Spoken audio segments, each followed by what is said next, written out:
बिस्मिल्लाहिर्रहमानिर्रहीम, अस्सलाम वालेकुम। प्रोग्राम जायके का सफ़र फूड ऑन व्हील्स के साथ मैं आपका मेज़बान सुहेल असद और तमाम टीम हाज़िर है। मुख्तलिफ़ इलाकों के इलाकाई पकवानों, तारीख़ और सकाफ़त का ये सफ़र जारी रहेगा और हमारा आज का प्रोग्राम भी भरपूर रंगों से आरास्ता है। और आज का हमारा ये प्रोग्राम कदीम शहर बनू के हवाले से है, जो सिकंदर आज़म, महमूद गज़नवी और बाबर ख़ानदान की गुज़रगाह भी रहा है। तो आइए नाज़रीन, चलते हैं बनू की जानिब और ढूँढते हैं वहाँ के ज़ायके।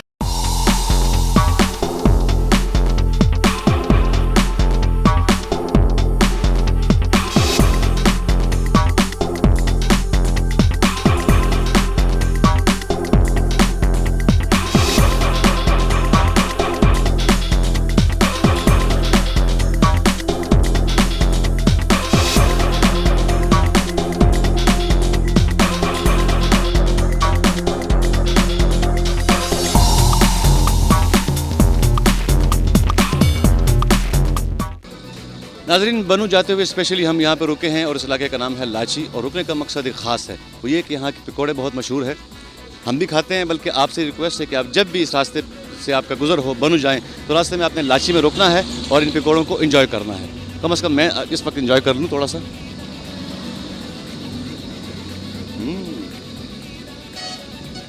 वाह, ये पकौड़ा अपनी एक ख़ास शक्ल लगता है।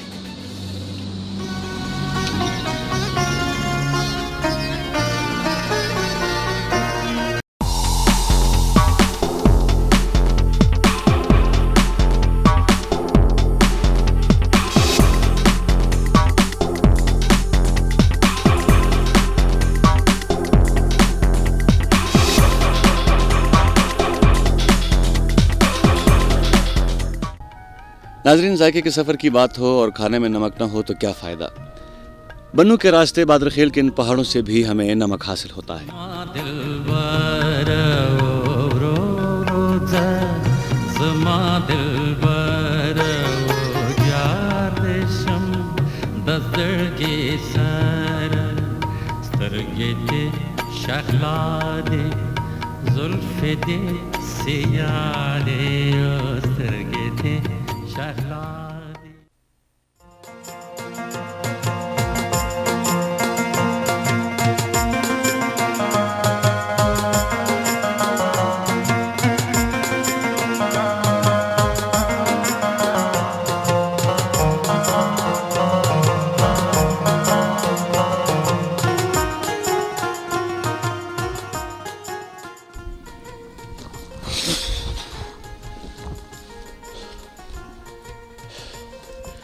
नाज़रीन, बनू के रास्ते में मुख्तलिफ़ रंगों के पहाड़, मुख्तलिफ़ बनावट के पहाड़ आपको देखने को मिलेंगे, जिनको देख के अक्ल दंग रह जाती है।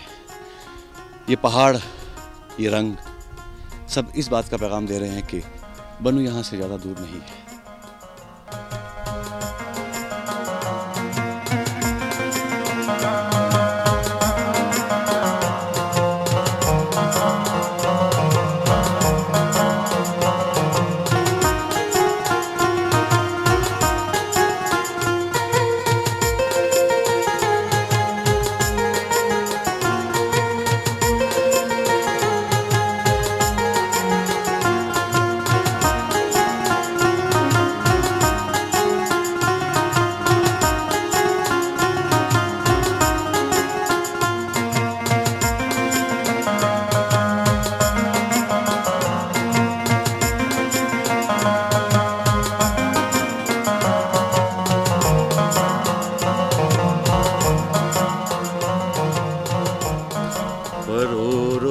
द कदमुना लैला, परोरो के द कदमुना लैला, अल्लाह दे नकड़ी चे रुसुवाशी दीदनुना लैला,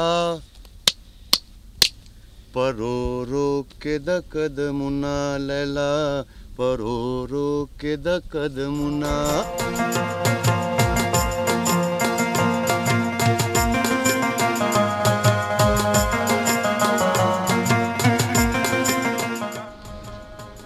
नाज़रीन, इस वक्त हम बनू शहर में दाखिल हो चुके हैं और दरिया कुरम के किनारे पर मौजूद हैं। ये दरिया इस इलाके को सैराब करता है और सदियों से बहता हुआ चला आ रहा है।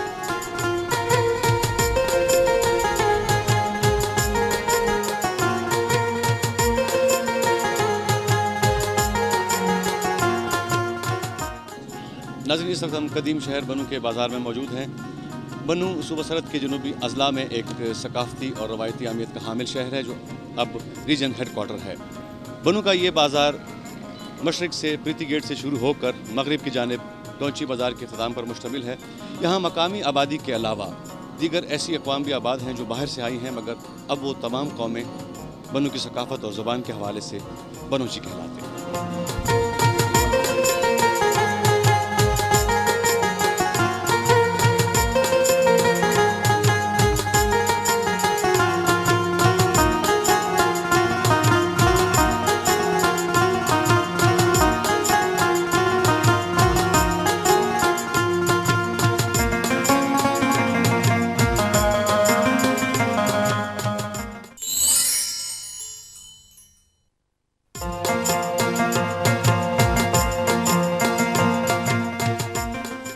नाज़रीन, इस वक्त हम मसाला मंडी में बैठे हुए हैं और दिल नवाज़ साहब की दुकान पे मौजूद हैं और इनसे पूछते हैं बनू के मसालों के बारे में, क्योंकि मसाले तो पूरे पाकिस्तान में बनते हैं लेकिन बनू के मसालों को एक ख़ास अहमियत हासिल है और यहाँ मुख्तलिफ़ अक़साम के मसाले बनाए जाते हैं। तो इनसे पूछते हैं कि यहाँ पे कौन कौन से मसाले बनाए जाते हैं। अस्सलाम वालेकुम। वालेकुम अस्सलाम। दिल नवाज़ साहब, ये बताइए कि यहाँ पे कौन कौन से मसाले बनते हैं? यहाँ पर इधर हमारे बनू में तकरीबन हर किस्म के मसाले बनाए जाते हैं। मसलन गरम मसाला यहाँ बनता है, सालन मसाला यहाँ बनता है और चटनी मसाला यहाँ बनता है। इसके अलावा अचार मसाला यहाँ बनता है और चिकन मसाला यहाँ बनता है। तो इसमें इनकी तैयारी में तकरीबन कितना वक्त लगता है और किन किन चीज़ों का इस्तेमाल करते हैं आप? गरम मसाले में तकरीबन इलायची, मोटा काला इलायची और दालचीनी है। इसके बाद सफ़ेद ज़ीरा है और काली मिर्चें हैं और इसके अलावा लौंग भी इसमें डालते हैं, जायफल भी इसमें आता है। इसके अलावा ये सालन मसाले में तकरीबन मिर्चें होती है, दानिया होता है, हल्दी होती है पिसा हुआ। अच्छा दिलवाज़ साहब, यहाँ जो कुछ पकवान बनते हैं जिस तरह के हमने देखा कि पेंडा हो यहाँ का एक मशहूर पकवान है, तो पेंडा में भी ये मसाले इस्तेमाल होते हैं? बिल्कुल, पेंडा में भी यही सालन मसाले इस्तेमाल होते हैं। आज भी हमने कई ये शादी वगैरह में दिए हैं, कई तकरीबों में ये सालन मसाला भेजा है।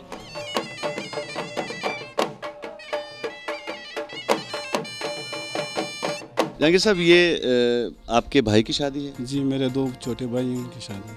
अच्छा अच्छा अच्छा।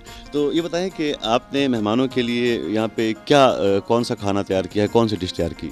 यहाँ पे हमारा रिवायती खाना होता है जो तारीख़ी एक सकाफ़त रखती है, जिसको हम पेंडा कहते हैं, जो एक ख़ास किस्म का खाना होता है जो हम मेहमानों को पेश करते हैं और हमारे बाहर से आए हुए मेहमान उनको बहुत पसंद करते हैं।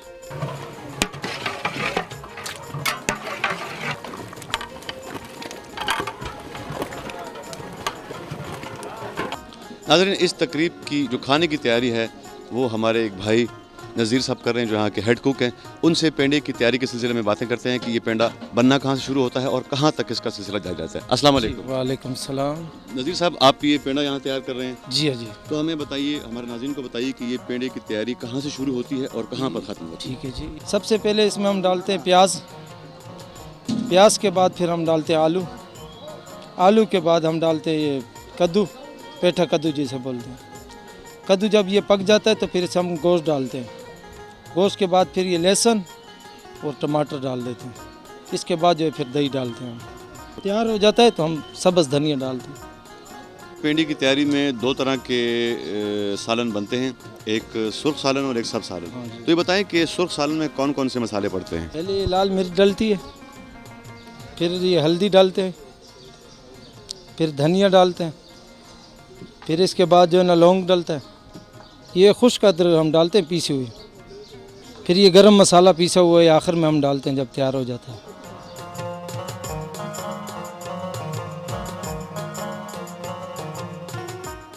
और जनाब, ये सब्ज़ तरकारी में कौन कौन से मसाले पड़ते हैं? ये सब्ज़ तरकारी में जी सब्ज़ धनिया डलता है, सब्ज़ मिर्च डालती है और पुदीना डलता है। ये मेथी है और ये सब्ज़ रंग है दूसरा। जी इधर आए।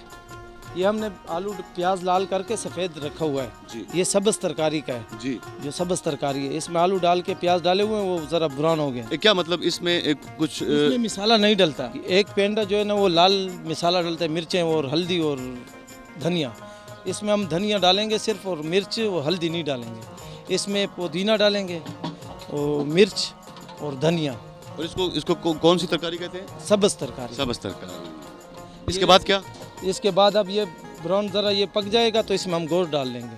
अच्छा, इसमें फिर सब्ज़ टमाटर भी सब्ज़ डालते हैं। इसका क्या फ़ायदा होता है? ये बस ये जायका इसमें सब्ज़ मिर्च का, और एक चीज़ और है, इसका अपना एक अलग अपना जायका। टेस्ट हो जाता है, क्योंकि इसमें पुदीना किसी में भी नहीं डलता, इसी सब्ज़ तरकारी में हम डाल रहे थे। सही। अच्छा, इसके अब आप इसमें डालेंगे, गोश्त डालेंगे, ये पकेगा। इसके साथ साथ और ये क्या हो रहा है? ये और जो है ना लाल तरकारी है ना, हम जो सुर्ख मिर्च वाली तरकारी बना रहे हैं वो इधर है। जी।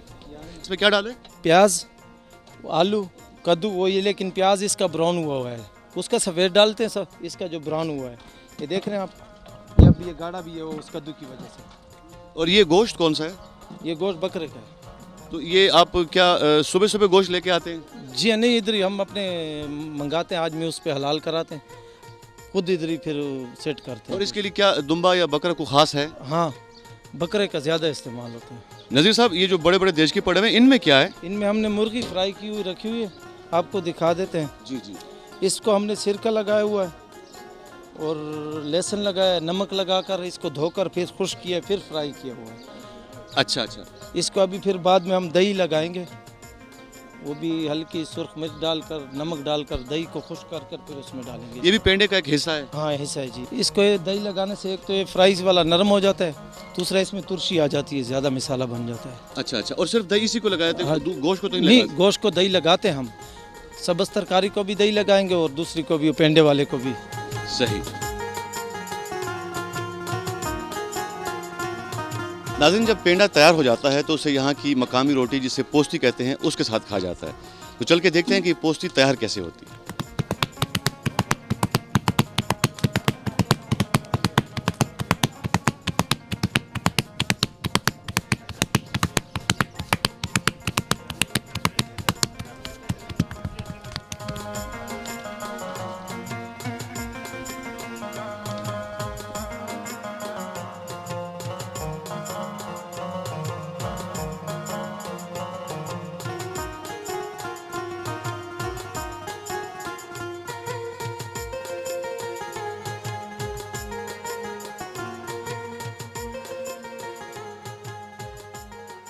अच्छा नज़ीर भाई, ये जो हम देख रहे हैं कि ये जो रोटी बन रही है, ये किस आटे की बन रही है? ये जी गंदम का आटा है।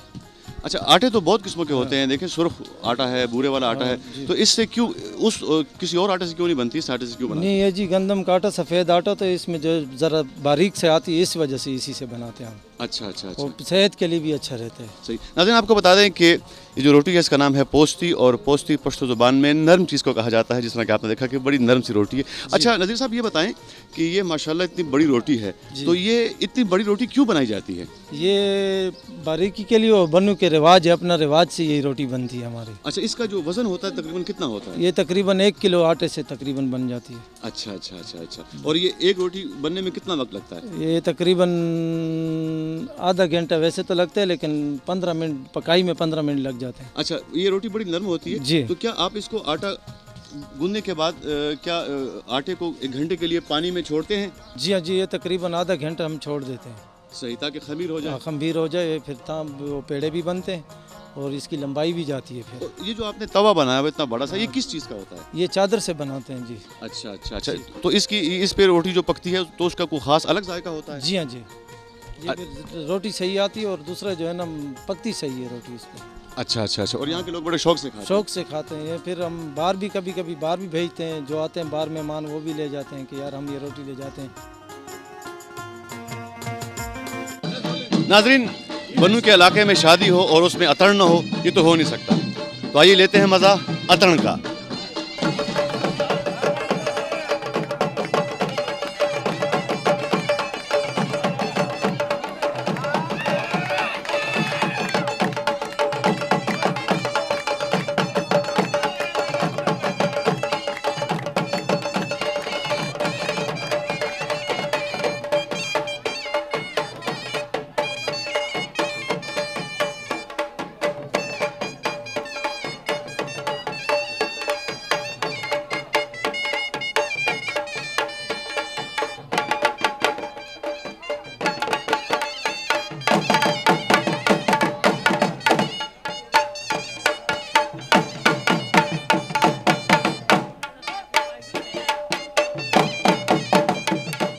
नाज़रीन, हम दोबारा वापस पकवाई की जंग पर मौजूद हैं और यहाँ पर पेंडे के साथ एक हलवा सर्व किया जाता है जिसे यहाँ की मकामी ज़ुबान में उरेशा कहते हैं। उसकी तैयारी हो रही है, तो हम जानते हैं कि उरेशा कैसे बनता है और उसमें क्या क्या इस्तेमाल किया जाता है। हमारे पास इस वक्त नज़ीर भाई मौजूद है। नज़ीर भाई, ये बताएं कि ये आप हलवा तैयार कर रहे हैं, इसमें क्या डाला है आपने? इसमें हमने डाला है तकरीबन 50 किलो पानी, फिर खुश्क दूध है जो 5 किलो हमने डालकर इसको 50 किलो वज़न हमने बना लिया दूध का। अब इसमें हम डालेंगे चीनी। अच्छा, ये बताएं कि ये हलवा किस चीज़ से बनता है? ये सूजी से। और ये पिस्ते और बादाम वगैरह? जी हाँ जी, ये भी डलते हैं। और ये जो सब्ज़ और ये सुर्ख, ये इसको क्या कहेंगे? ये हम मुरब्बा कहते हैं इसे। ये किस चीज़ का मुरब्बा? ये कद्दू का मुरब्बा होता है।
नाज़रीन, इस वक्त हम इस तकरीब में बैठे हैं और मेरी निगाह अचानक एक कोने में जब गई तो मैंने देखा कि यहाँ की मारूफ मशहूर शख्सियत जनाब गाजी सियाल साहब तशरीफ़ फरमा हैं, जो यहाँ के बड़े मशहूर और मारूफ शायर हैं जिन्होंने पश्तो अदब में बड़ा काम किया है और उनको उनकी खिदमत के सिलसिले में हुकूमत पाकिस्तान ने सदारती अवार्ड बराए हुस्न कारकर्दगी भी अता किया है।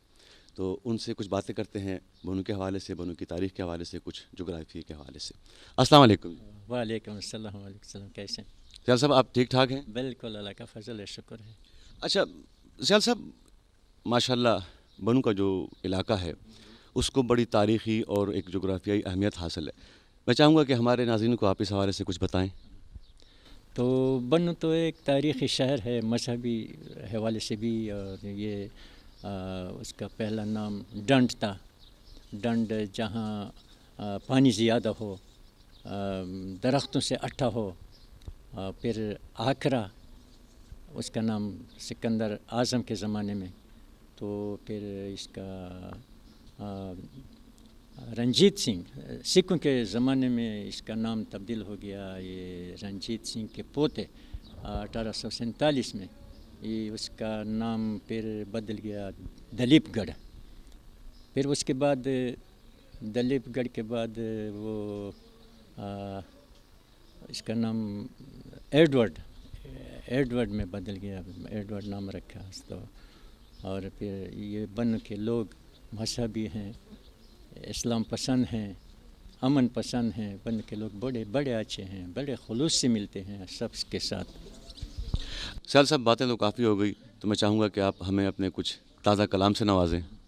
तो ये रात में एक नज़म लिखी है ये बन के शाम पे, तो इसके चंद शेर अर्ज़ करता हूँ। दा सुम्र खैस्ते रात मशद नज़रा द बनु माज़िगरा व द बनु माज़िगरा कुर्बान द अख्तरुनो न द हर वरज़ अख्तरा द बनु माज़िगरा व द बनु माज़िगरा द बनु माज़िगरा व द बनु माज़िगरा। नाज़रीन, पेंडा पक के तैयार हो चुका है। इसके खाने का और पेश करने का अपना एक मुख्तलिफ अंदाज़ है, आइए देखते हैं।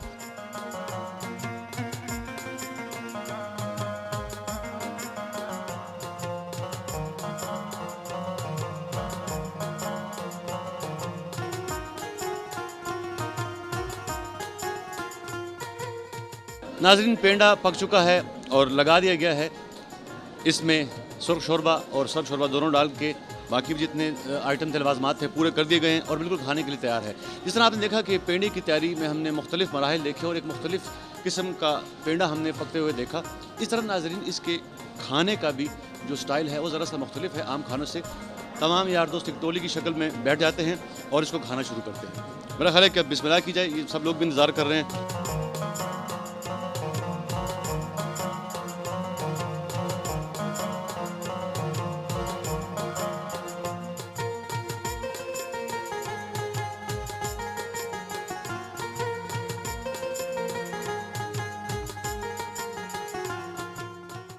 नाज़रीन, इस वक्त हम चौक बाज़ार बनू में मौजूद हैं और आप देख रहे हैं कि यहाँ पे काफ़ी गहमा गहमी है। ये एक ऐसा बाज़ार है कि यहाँ पे ख़ास तौर से शादी ब्याह के मौक़ों के लिए जो सामान मिलता है वो भी यहाँ मिलता है और इसमें 4 बजे के बाद बहुत ज़्यादा गहमा गहमी होती है। और वो गहमा गहमी क्यों होती है, यहाँ के एक मकामी दोस्त हैं हमारे जनाब सनाउल्लाह साहब, इनसे पूछते हैं कि यहाँ ये जो गहमा गहमी है और ख़ास तौर पर 4 बजे के बाद ये क्या चक्कर है, क्या बात है। अस्सलाम वालेकुम। वालेकुम अस्सलाम। आप कैसे हैं?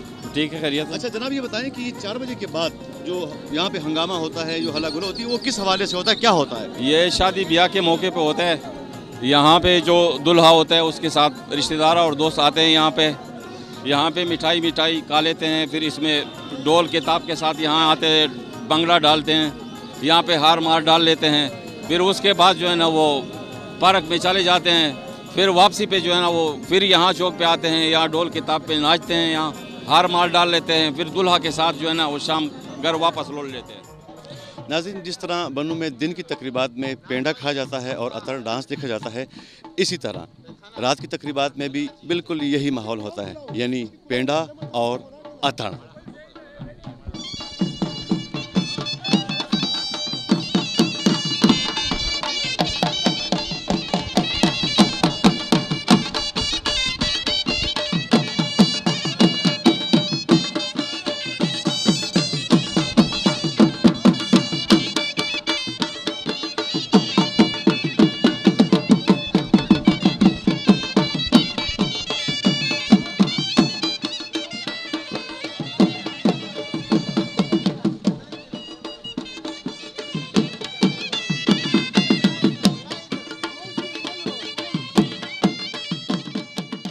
मलिक साहब, आज इस तकरीब में अतर डांस पेश किया गया है, तो इसके बारे में हमें कुछ बताइए।